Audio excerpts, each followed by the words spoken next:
Thanks for joining us here on Arc Salt Lake. I'm Brian Schnee, Monday, January 12th. Tonight we're taking a look at a new bill that is being introduced to rename Harvey Milk Boulevard in Salt Lake City, which is expected to be discussed during next week's legislative session that gets underway here shortly. We'll also take a look at some of those other priorities that will be discussed. We start with that bill that aims to rename Harvey Milk Boulevard. Representative Trevor Lee has introduced legislation that would rename the road Charlie Kirk Boulevard. We first brought you this story in September when Lee posted on social media his plans for what he wants to do here. Now the bill is officially in the process with the legislature. Our Liv Kelleher spoke with a business owner and Salt Lake City councilwoman about a petition against changing the street named after a prominent and historical LGBTQ advocate and leader.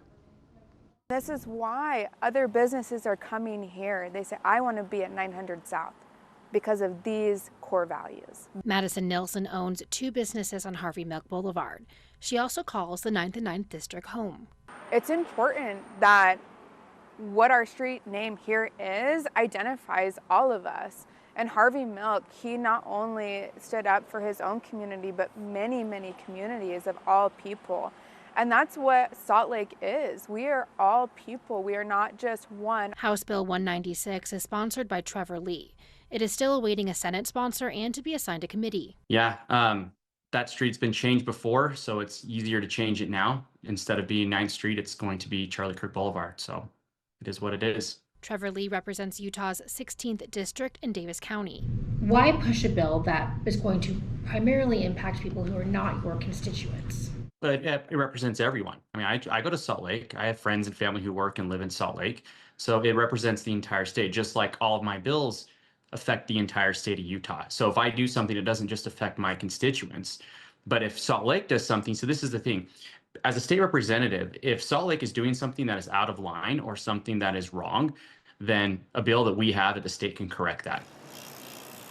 This process begs the question about the state's interest in Salt Lake City and the overreaching powers that they choose to express over and over. And every year, it's continually eroding municipal powers. Salt Lake City Council member Ava Lopez Chavez says street dedications are typically handled by municipalities, not the state. And I think very clearly, if the representative had an interest in dedicating a street, he could reach out to his local government, his mayor, his city council members, and have a street dedicated within his community. Now, I think it's very clear that's not his interest, because if it was, he would have done that. Is this a good use of our politicians' time and energy to try to make this change? This is not a priority that I see aligns well with the state legislature. I just think this is another bill that doesn't need more energy and doesn't need to be assigned a committee. Back in April 2016, the Salt Lake City Council voted unanimously to rename that portion of 900 South after Harvey Milk. Milk won a seat on San Francisco's Board of Supervisors. That was back in 1977. A disgruntled former city supervisor assassinated him and the city's mayor at San Francisco's City Hall in 1978. It's not the first time Representative Lee proposed renaming Harvey Milk Boulevard. Back in June, after the U.S. Navy removed Milk's name from a ship, Lee posted on his X account that he was going to propose legislation to rename Harvey Milk Boulevard. In addition to Harvey Milk, there are honorary street names in Salt Lake City for several public figures, including Rosa Parks, Martin Luther King Jr., Cesar Chavez, Karl Malone, John Stockton, and Francis Davis. So Utah Valley University has formed an independent memorial committee to determine how to recognize Charlie Kirk's death on campus. It includes students, political leaders, and school representatives. Before any decision is made, the university is hosting conversations, gathering public input, and meeting with those most affected. An online form is available on the university's website where you can submit ideas. Today, the Utah Taxpayers Association hosted their Legislative Outlook Conference. The conference held discussions on how the state could increase citizen participation in truth in taxation, gas tax reform, and the possibility of a taxpayer bill of rights. Leslie Duarte spoke with Senator Dan McKay, the president of the Utah Taxpayer Association and a Utah resident, about whether or not Utah should cap the amount a city or school district can raise taxes. Take a listen. Should there be a cap on how much cities and school districts should be allowed to increase property taxes? Well, I think one of the answer to me is yes, there should be a cap. But as we're trying to look at the big picture of how to fund the things that people need at the local level and at the state level, I think the real message is, how do we do this in a way that stays responsive to taxpayers and stays transparent? And that, to me, I think is the most important element of what we're dealing with on all of these tax issues. And were you able to answer that question? Well, I feel like we're able to lay out, I feel like there are good principles for taxation. And I feel like the closer we stay to those good principles, the better off we are. The battle with what's principled versus what's popular is always really difficult to try and strike that balance between the two. And that's where I think the cap comes into place, is it helps establish some kind of upward limit of where taxes are going so that people get some predictability. We're here covering Senator Dan's position or presentation. What does the Utah Taxpayers Association say on this? So we'll always welcome a proposal that's going to limit how much taxes are being taken from residents. What we want to be careful, though, is the details and how it's crafted. Entities need money to operate, and they need money to pay teachers, they need money to pay the janitors, they need money to do the things they do. And if they can't get it through taxes, they're going to look at other ways, such as fees, which are less transparent to the public. And so we do want to make sure that it's crafted in a way that the taxing entities have some transparency with the public when they're taking more, but also we always are welcoming things that will limit the impact on a taxpayer. Putting a cap on how much schools and cities and entities can raise property tax. How do you feel about that? That is a very heavy. Question. On one hand, to be able to have the funding that schools need to be able to teach our children and give them a proper education so that they can go on and do things in life that they want to.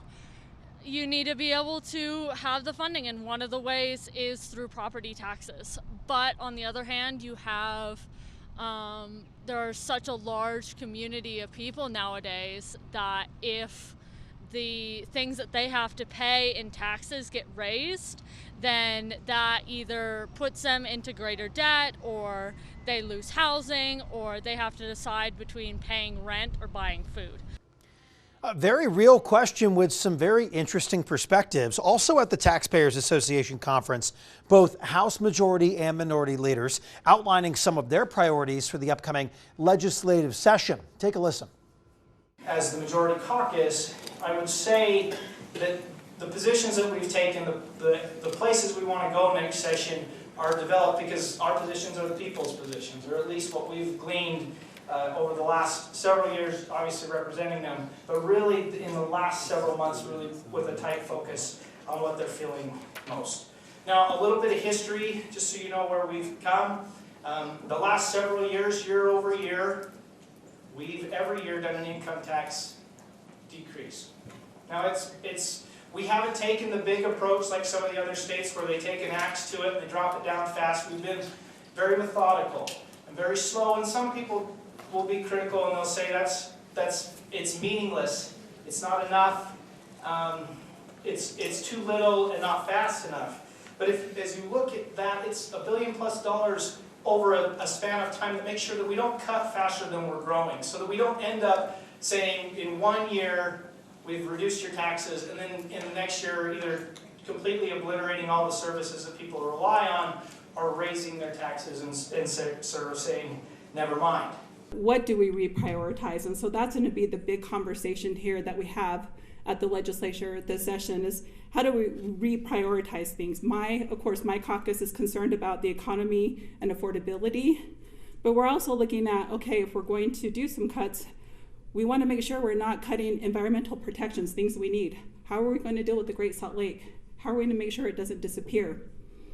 And I know this, I'm talking to the Taxpayer Association, but I was asked to talk about our priorities. And also, what is good governance and what does inclusion mean? So when we talked about HB 265, I think it was Senate Bill 265, when we're doing those cuts, who does that impact and how does that look out to the United States when it comes to, should I send my kid to the University of Utah, Weber State, or Salt Lake Community College? Will my child feel welcome there? So those are the questions I want to pose to you when you're looking at when we do these budget cuts. And now you know. Coming up here on ARC Salt Lake, a risky rescue in Laverkin after a hot air balloon crashed into power lines.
Spending some time here in southern Utah, 4 people taken to the hospital after a side-by-side rolled over at Sand Hollow State Park.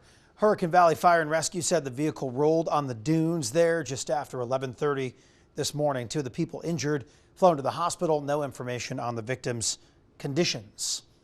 Not the only recreational incident rescue crews have had to respond to in the past few days. A witness sharing some new details of a hot air balloon that crashed into a power line in Laverkin. Samantha Hoffman reports on the risky rescue. A hot air balloon pilot and trainee were trying to go to the Laverkin overlook when the winds whipped up. It took me a second to realize that they were descending really, really fast. Natalie Garvin was working at a pet store on Saturday when she saw the balloon coming towards the shop, attempting an emergency landing. Oh my God. It was so close, and then I kind of saw it like bouncing just a little bit and getting really close to the ground, and you could just hear the gust of wind, and you can hear them yelling from the balloon. Wind gusts blew the balloon into a power line. While passengers were safe, they waited for the lines to be de-electrified.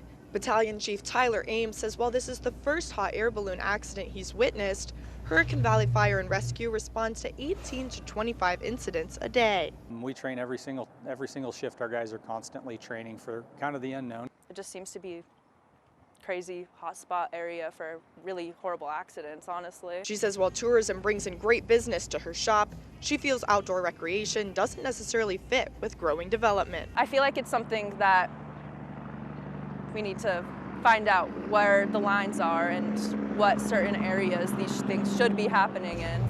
In La Verkin, Samantha Hoffman, KUTV 2 News.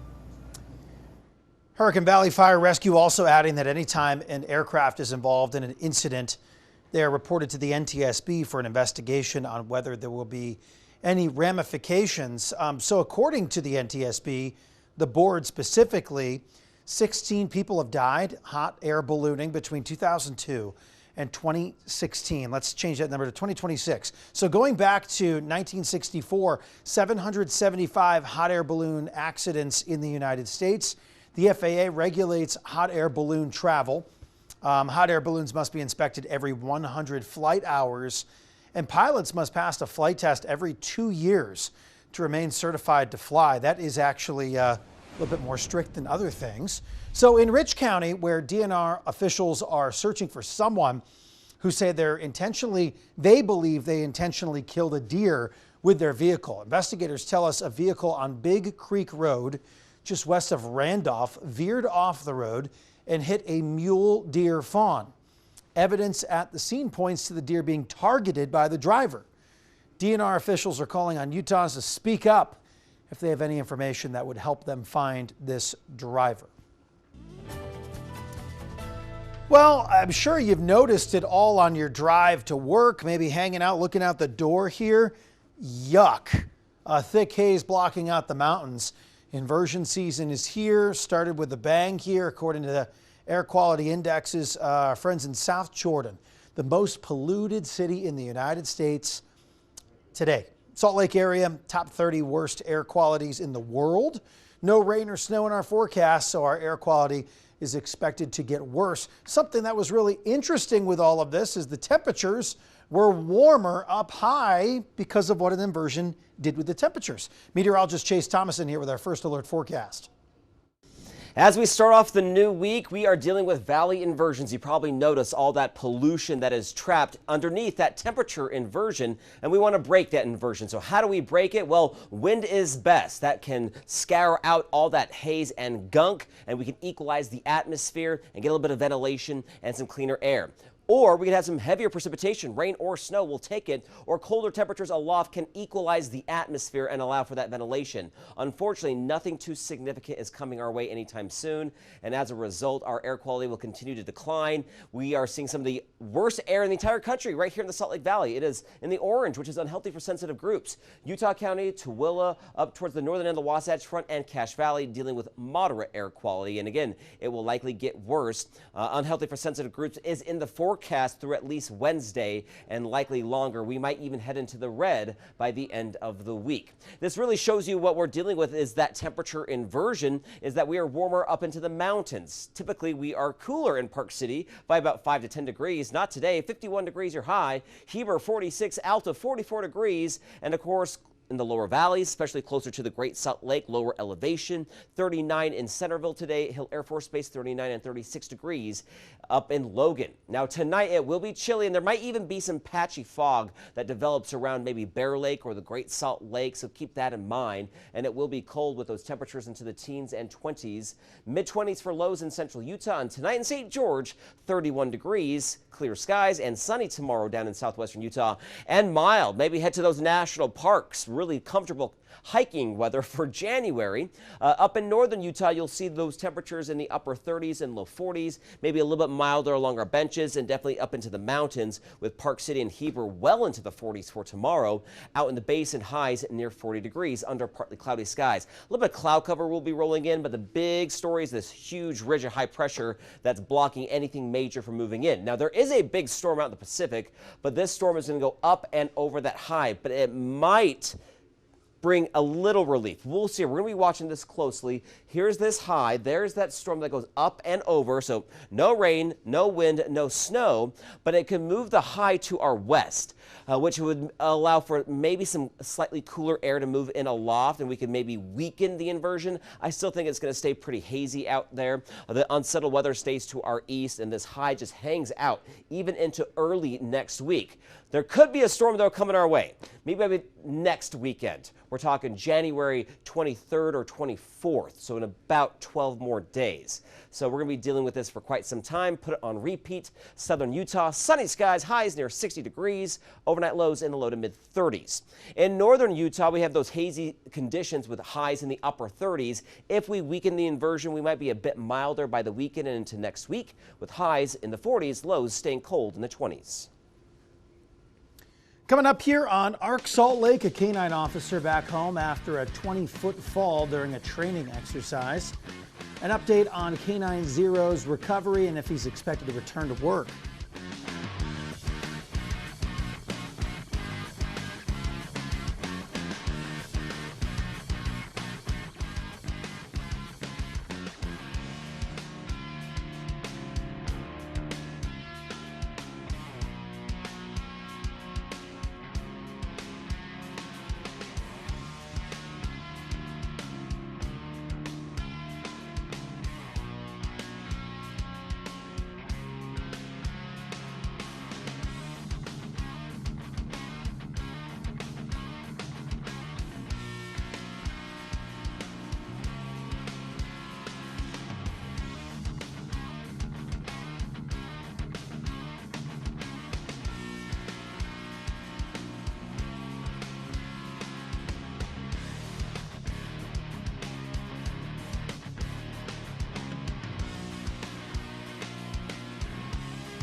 Spanish Fork Police thanking Intermountain Flight and Ambulance Services and their veterinary partners for treating their canine dog named Zero. The dog, now back home, resting.